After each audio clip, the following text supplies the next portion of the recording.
February 20th, 1962, Cape Canaveral, Florida. The launch pad is ready. The Friendship 7 capsule sits on top of an Atlas rocket, and inside it, coiled into a metal shell barely large enough for a grown man, is John Glenn, astronaut, Marine colonel, American hero. He is about to become the first American to orbit the Earth, but he won't get in until she says the numbers are right. That morning, Glenn did something unusual. He refused to launch until a specific person had manually verified the IBM computer's trajectory calculations. Not an engineer, not a flight director, not any of the dozens of men in white shirts filling the control rooms of the Space Task Group. He asked for Katherine. If she says the numbers are good, Glenn reportedly told the NASA staff, I'm ready to go. She checked the numbers, by hand, pages of orbital mechanics, the kind of mathematics that makes most PhD physicists pause, running her pencil down columns, cross-checking, verifying. She said they were good. Glenn flew. He orbited Earth 3 times. He came home safely, and Katherine Johnson went back to her desk. No press conference, no television interview, no mention in the official NASA press release. She went back to her desk, in the section of Langley Research Center that, not long before, had been marked Colored Computers. This is her story. Her full name was Katherine Coleman Goebel Johnson.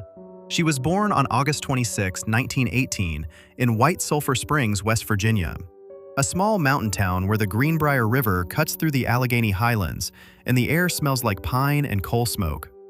She was the youngest of 4 children. Her father, Joshua Coleman, was a farmer and a laborer. He could calculate lumber yields in his head faster than most men could reach for a pencil. Her mother, Joylette, had been a teacher before marriage. Between the two of them, they gave Katherine something that the Jim Crow South spent decades trying to take back: the belief that her mind was worth developing. Katherine could count before she could properly walk. Not in the way parents say that about children who are merely bright. She was counting in that obsessive, slightly eerie way that marks the genuinely mathematical mind. Steps, stars, plates on the dinner table, forks, the number of fence posts between her house and the church. The world, for Katherine, was made of numbers, and numbers, unlike people, always behaved according to rules she could understand. By the time she was 10 years old, she had already exhausted the local school system. Here's what that sentence actually means. In White Sulphur Springs, West Virginia, in 1928, the county didn't offer schooling for black children past the 8th grade. Not because they weren't capable, because the law didn't require it, because the system assumed they didn't need it, because a black girl's intellectual ambitions in the American South of the 1920s were not a priority anyone in power had any intention of serving. Katherine's father drove the family 120 miles to Institute, West Virginia, to the campus of West Virginia State College, and enrolled Katherine in school there. He then drove 120 miles back, alone. He did this every school year. He worked, he saved, he drove, back and forth across the mountains so his daughter could learn. That is the first thing you need to understand about Katherine Johnson. She didn't rise in spite of her family. She rose because of them. The sacrifice was already there before she ever sat down at a NASA desk.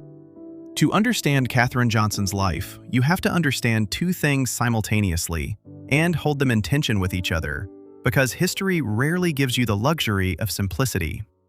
The first thing, America in the first half of the 20th century was engaged in the most ambitious scientific project in human history, the conquest of the sky, the dream of space. A nation that, within living memory of Katherine's birth, still navigated by horse and telegram, that same nation was now building machines that could break the sound barrier, leave the atmosphere, reach the moon. The scientific appetite was genuine. The talent required was real. The demand for brilliant mathematical minds was not rhetorical. It was operational.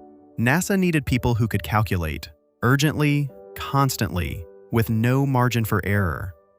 The second thing, that same America maintained a legal and cultural architecture specifically designed to prevent Black Americans from fully participating in the nation's intellectual life. Segregation wasn't just about water fountains. That's the sanitized version we teach in schools, the one that makes the past feel distant and manageable. as if the whole system could be reduced to a humiliating but fixable inconvenience. Segregation was about who got to be a scientist, who got to be published, who got to be hired, who got to be promoted, who got to have their name on a report, who got to stand in front of a room full of engineers and say, "I calculated this. This is mine." The world Katherine Johnson was born into had decided structurally and legally that the answer to all of those questions was not her, not people who looked like her. And yet, in 1937, Katherine graduated summa cum laude from West Virginia State College at 18 years old, with degrees in mathematics and French. Her professor, W. Shefflin Claytor, the third Black person in American history to earn a PhD in mathematics, had recognized what he was looking at. He created an entire course, Analytic Geometry of Space, specifically for her, specifically because no existing curriculum was going to be enough. He told her she should become a research mathematician. She asked him, where? He didn't have a good answer. In 1939, when West Virginia University quietly integrated its graduate programs, under pressure from a Supreme Court ruling, Katherine was one of 3 Black students selected to enroll. She was the only woman. She attended for 1 semester. Then she left. Not because she failed, not because she was asked to leave. She left because she got married. Because in 1939, a Black woman with a mathematics degree from a white graduate school had approximately 0 professional options available to her. Teaching was the path. Marriage was the structure. The research career that Claytor had imagined for her, it wasn't, in any practical sense, a real possibility yet. She became a school teacher. She was, by all accounts, extraordinary at it. She waited. In 1952, Katherine was at a family gathering when a relative mentioned something. The National Advisory Committee for Aeronautics, NACA, the predecessor to NASA, was hiring Black women mathematicians at its Langley facility in Hampton, Virginia. Black women, mathematicians. The government needed human computers, people to do the calculations that electronic computers couldn't yet handle reliably, or fast enough, or with sufficient nuance. The job existed. The pay was real. The work was legitimate. There was a catch, of course. There was always a catch. The Black women hired for this work were placed in a segregated unit, the West Area Computing Section. Separate building, separate cafeteria tables, which were actually labeled with a cardboard sign, "Colored Computers." Separate bathrooms, separate dignity. Katherine applied. She was hired in 1953. She later described her reaction to the colored computer sign over the cafeteria table simply, "I just ignored it." She picked it up, threw it in the trash, and sat where she wanted. That sentence, "I just ignored it," has been quoted in hundreds of articles as a symbol of quiet courage. And it was. But let's also be honest about what it means to spend years of your professional life making that choice, deliberately, every single day, in an environment that is continuously, structurally reminding you that you are considered lesser. That is not just courage, that is exhausting. Katherine was assigned to the computing pool. Her job was to receive calculations from engineers, run them by hand, and return the results. She was, in the language of the era, a computer. Not a scientist, not an engineer, a computer. Within days, her supervisor assigned her temporarily to the Flight Research Division to help with a specific project. The temporary assignment lasted 4 years. She never went back to the computing pool. What happened in those 4 years is, at its core, a story about a mind that refused to be contained by the role it had been assigned. Katherine didn't just calculate, she asked questions. She sat in on briefings that women, and certainly Black women, weren't expected to attend. She attended the engineers' meetings. When she was told that women didn't go to those meetings, she asked simply, "Is there a law?" There wasn't. She kept going. She absorbed the physics, the orbital mechanics, the atmospheric re-entry calculations. She understood not just how to run the numbers, but why the numbers were structured the way they were, the deeper logic of the mathematics she was computing. The engineers noticed. Some of them were annoyed by it. Some of them were quietly grateful. A few of them were genuinely impressed. In 1957, the Soviet Union launched Sputnik. The world changed. America, confronted with the reality that it was behind in the space race, began pouring resources into its aerospace program with a desperation that bordered on panic. NACA became NASA. Budgets expanded. The talent pool needed to expand with them. For the West Area Computing Section, this meant one thing. The work became more important, more urgent, more technically demanding, and simultaneously, the pretense that these women were merely calculating machines became harder and harder to sustain. Katherine was, by then, one of the most technically sophisticated mathematicians at Langley. She understood the mathematics of spaceflight at a level that most of the engineers she worked with, men with advanced degrees, men whose names appeared on published papers, could not match in her specific areas of expertise. She co-authored a research report in 1958. It was the first time a woman in the Flight Research Division had been listed as an author on a research report. First time. 1958. And here is where the story starts to get complicated, because that moment, that first authorship credit, sounds like a victory, and it was. But it was a victory at the end of years of uncredited work. It was recognition that came only after Katherine had made herself so indispensable, so undeniably essential, that the system couldn't continue to erase her without erasing itself. The question is, how many times did it erase her before that? And how many of her colleagues, women who were just as capable, just as rigorous, never got even that? The Mercury program. 7 astronauts, the first Americans in space. Katherine Johnson calculated the trajectories, not in a supporting role, not as one of a team of equals. She was the primary mathematician on several of the most critical calculations in the program's history, including the trajectory analysis for Alan Shepard's Freedom 7 flight in May 1961, the first American in space. The mathematics of putting a human being in space and bringing them back alive is not complicated in the way a clever puzzle is complicated. It is complicated in the way that reality is complicated, because there is no second chance, because the margin for error is measured in fractions of fractions, and because the universe does not care about your intentions. Katherine understood this. She had internalized it in a way that went beyond professional competence into something closer to moral seriousness. Here is a number that matters. The calculations for orbital flight in the early 1960s required the solution of differential equations that describe the interaction of gravity, velocity, atmospheric resistance, capsule orientation, and re-entry angle simultaneously. Electronic computers of the era could run these calculations, but they were new, their programming was imperfect, and their outputs were not fully trusted by everyone in the program. John Glenn didn't trust them. Glenn's insistence on having Katherine personally verify the IBM 7090's output before his 1962 orbital mission has been described in various accounts as charming, a humanizing detail that shows Glenn's old-fashioned preference for a trusted human mind over a machine. And there's truth in that reading. But there's another reading. Glenn trusted Katherine Johnson more than he trusted a purpose-built IBM mainframe. A black woman who had been officially classified as a computer, a job category that was itself a form of institutional diminishment, had earned the confidence of one of America's most celebrated test pilots to a degree that exceeded his confidence in the most advanced calculating technology of the era. What does that say about the technology? Fine. What does it say about how Katherine Johnson was being classified and compensated and recognized? She calculated the launch window. She calculated the re-entry corridor. She calculated what happens if the automatic system fails and Glenn has to fly the capsule manually. She gave him the mathematics of survival. He flew. He orbited. He came home. The celebration was enormous. Ticker tape parade, joint address to Congress, Life magazine, the face of American heroism.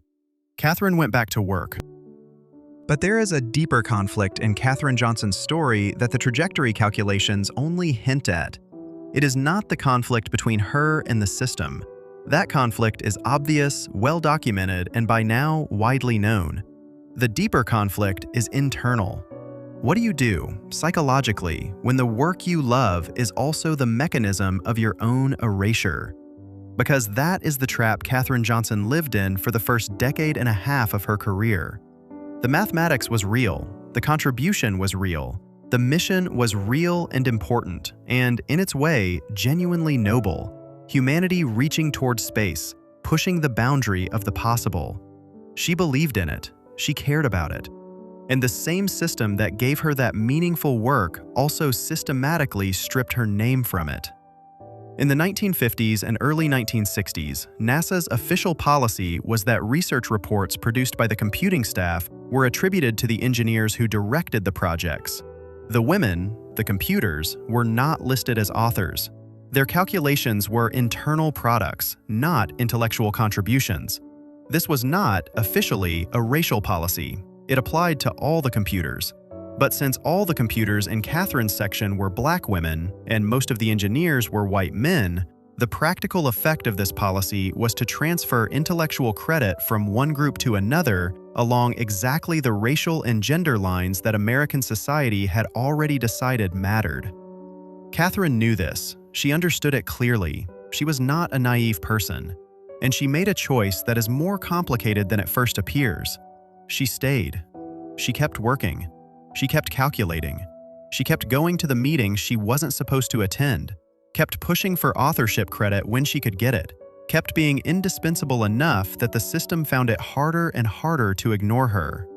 Was this pragmatism, resilience, sacrifice? Probably all three. Probably in proportions that changed from year to year, from calculation to calculation, from project to project. Her first husband, James Goebel, died of a brain tumor in 1956 while she was still in the early years of her NASA career. She had 3 daughters. She was a widow at 38, with a government job that paid her less than her male colleagues in a segregated workplace, doing work that she knew with the certainty of someone who understood every number, was more sophisticated than the work of many people above her in the organizational chart. She could have left. She didn't. In 1959, she married James Johnson, a Korean War veteran. He was, by all accounts, a deeply supportive partner. She often said that his encouragement was one of the reasons she was able to keep working at the level she did. But the structure of the world she worked in didn't change because her personal life stabilized. The calculations kept being made. The names on the reports kept being chosen by other people. The system kept running. The Apollo program changed the scale of everything. Going to the moon, the actual moon, landing actual humans on it and bringing them back, required mathematics of a different order entirely. The trajectory calculations alone were an order of magnitude more complex than Mercury. The orbital mechanics of a lunar mission involved the interaction of Earth's gravity, the moon's gravity, the spacecraft's velocity, the timing of the translunar injection burn, the geometry of orbital insertion around the moon, and the precise corridor for re-entry into Earth's atmosphere, all of which had to be calculated with enough precision that an error of fractions of a degree could send a spacecraft and its crew into the void. Katherine Johnson calculated the trajectory for Apollo 11, the mission that landed Neil Armstrong and Buzz Aldrin on the moon. July 1969. She was 50 years old. She had been at NASA for 16 years. She had been doing this work, the essential, irreplaceable, foundational mathematical work of the American space program, for 16 years. Neil Armstrong stood on the moon and the world held its breath, and the mathematics that put him there had been calculated by a black woman who had spent most of those 16 years working in a section labeled Colored Computers and having her name left off the report she wrote. Let that stay with you. Now, we have to talk about something that the 2016 film Hidden Figures, the film that brought Katherine Johnson to international attention, doesn't fully address. Hidden Figures is a good film. It is emotionally powerful. It celebrates women who deserve to be celebrated. Katherine Johnson's response to it, publicly, was warm and gracious. But it is also, in certain critical ways, a redemption narrative, a story structured around breakthrough moments, the smashing of barriers, the march of progress, the arc of the moral universe bending toward justice. It gives the audience the emotional release of feeling that things worked out, that the system, confronted with obvious talent and obvious injustice, corrected itself. The actual history is messier and darker, and in some ways more instructive because of that. Katherine Johnson was not listed on the published report for the 1959 trajectory analysis that helped define the parameters for Mercury orbital missions. The calculations exist. The methodology was hers, or substantially hers. The attribution went elsewhere. She received her first authorship credit in 1960. Then more followed, as she became more senior, more undeniably central to the program's work. But the early years, the foundational years when the mathematical framework for American spaceflight was being built, those years are largely uncredited in the official record. This is documented. This is not speculation. NASA's own historical research and the academic work done in preparation for the Hidden Figures book by Margot Lee Shetterly trace the specific reports and their attributions. The pattern is clear. Here is the adult layer. Katherine Johnson, in her public interviews and public statements across decades, almost never expressed anger about this. She spoke about the work with obvious pride and joy. She described her colleagues, including the ones who benefited from the attribution system, with warmth and sometimes affection. She emphasized the positive, the friendship she made, the mission she contributed to, the ultimate validation of the Presidential Medal of Freedom in 2015. Some people interpret this as evidence that she had genuinely made peace with her history, that the work itself was enough reward, that she was, as she sometimes described herself, lucky to have had the career she did. Maybe that's true, but there's another possibility that we should sit with, because it is historically honest and because it matters. Katherine Johnson came of age in the American South in the 1920s and 1930s. She entered professional life in the 1940s and 1950s. She spent her career in an institution that was, for much of its existence, legally segregated. She navigated that institution as a Black woman, at a time when the options available to Black women who expressed anger at institutional racism were dismissal, isolation, and the destruction of the career they had spent decades building. The psychological literature on this is not ambiguous. Code switching, the constant, exhausting adaptation of behavior and expression to the expectations of a dominant culture, is not a free choice in environments where non-compliance carries severe professional consequences. It is a survival strategy, and survival strategies leave marks. We don't know, we genuinely cannot know from the outside, how much of Katherine Johnson's famous equanimity was genuine peace, and how much was the armored stillness of a person who had learned, through long and precise experience, that anger was a luxury she couldn't afford. What we do know is this. She said in one of her later interviews that she was never allowed to doubt herself, that self-doubt was something she simply didn't permit. "You are as good as anybody in this place," her father had told her, and she had decided to believe it because the alternative was not survivable. That is not the same as never being hurt. That is choosing not to drown. There is another dimension of the adult layer that the celebration of Katherine Johnson tends to obscure. She was exceptional. This is not in dispute. Her mathematical ability was, by any measure, genuinely extraordinary.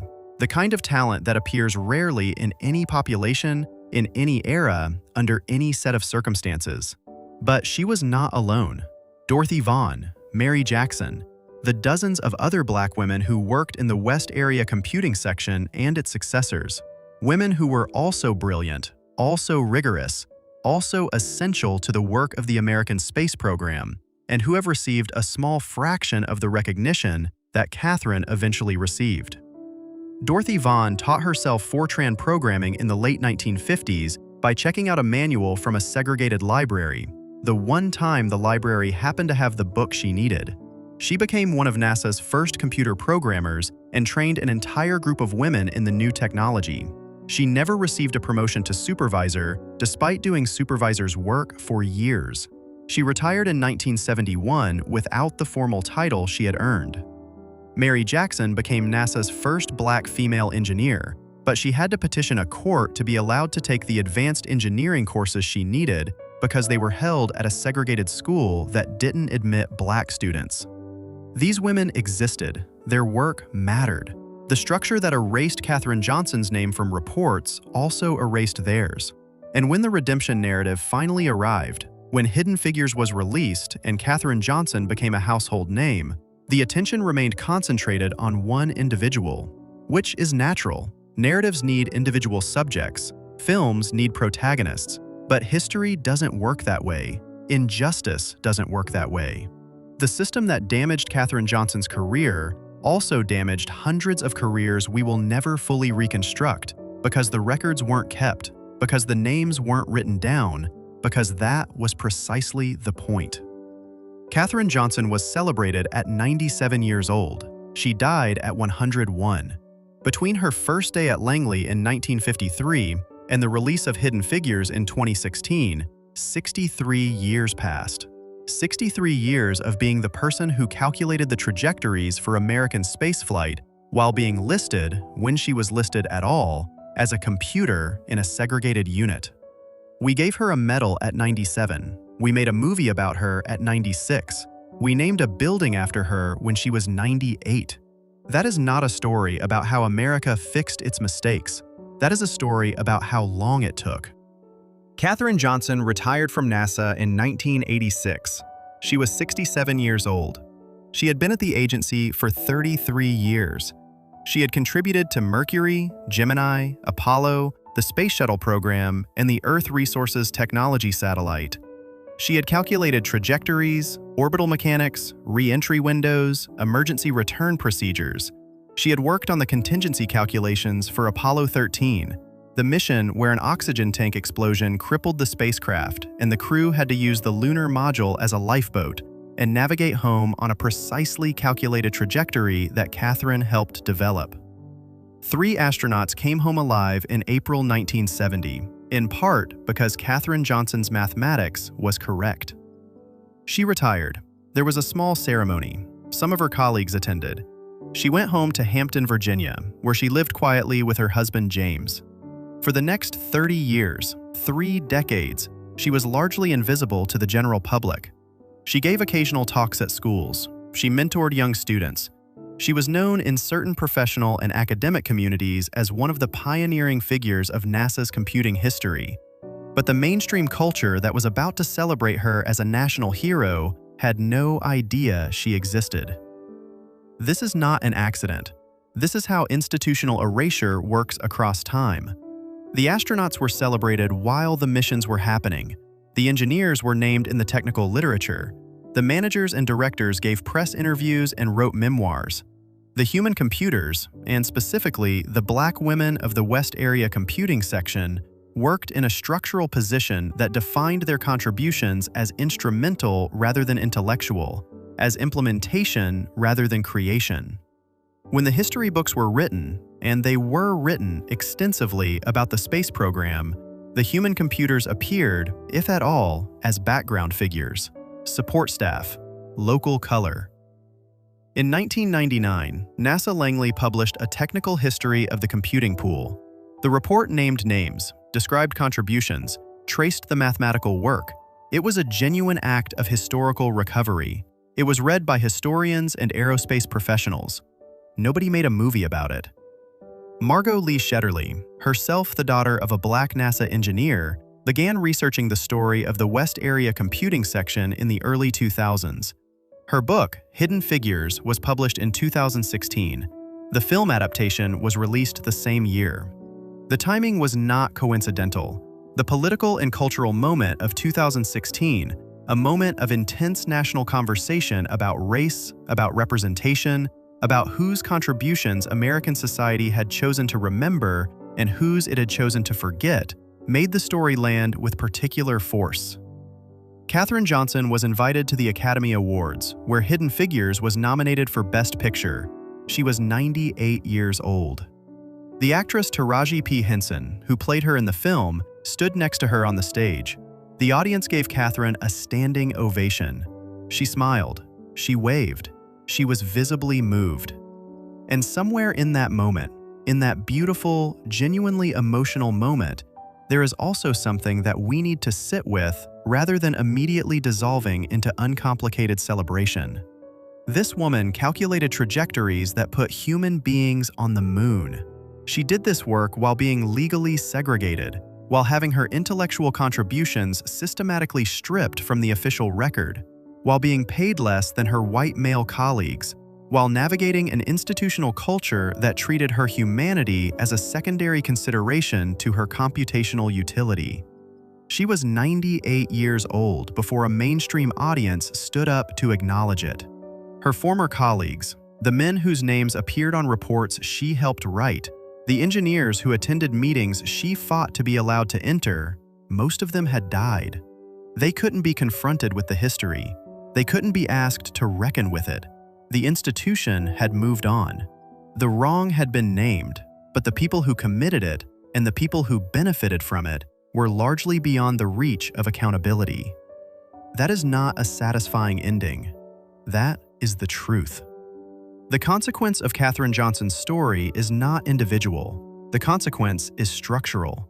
If one Katherine Johnson spent decades having her work credited to other people, what does that mean for the people who were less exceptional, who were very good but not extraordinary, who did rigorous, important computational work but whose talent wasn't so undeniable that a John Glenn would eventually insist on their name being attached to their work? Those people, and there were hundreds of them over decades, disappeared entirely. Their calculations are embedded in the trajectories of spacecraft and satellites and atmospheric models. Their work is woven into the infrastructure of modern aerospace. Their names are nowhere. The space program is often described as humanity's greatest cooperative achievement, a demonstration of what we can accomplish when we work together toward a shared goal. That's true.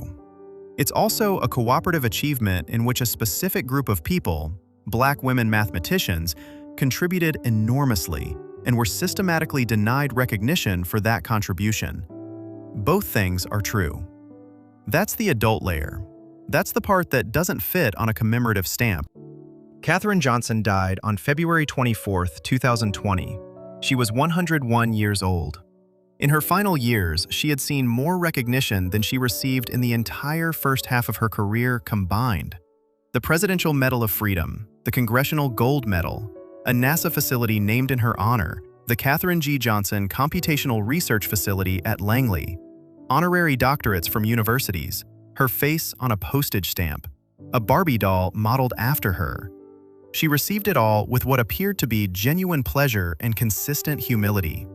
"I was just doing my job," she said in various forms many times.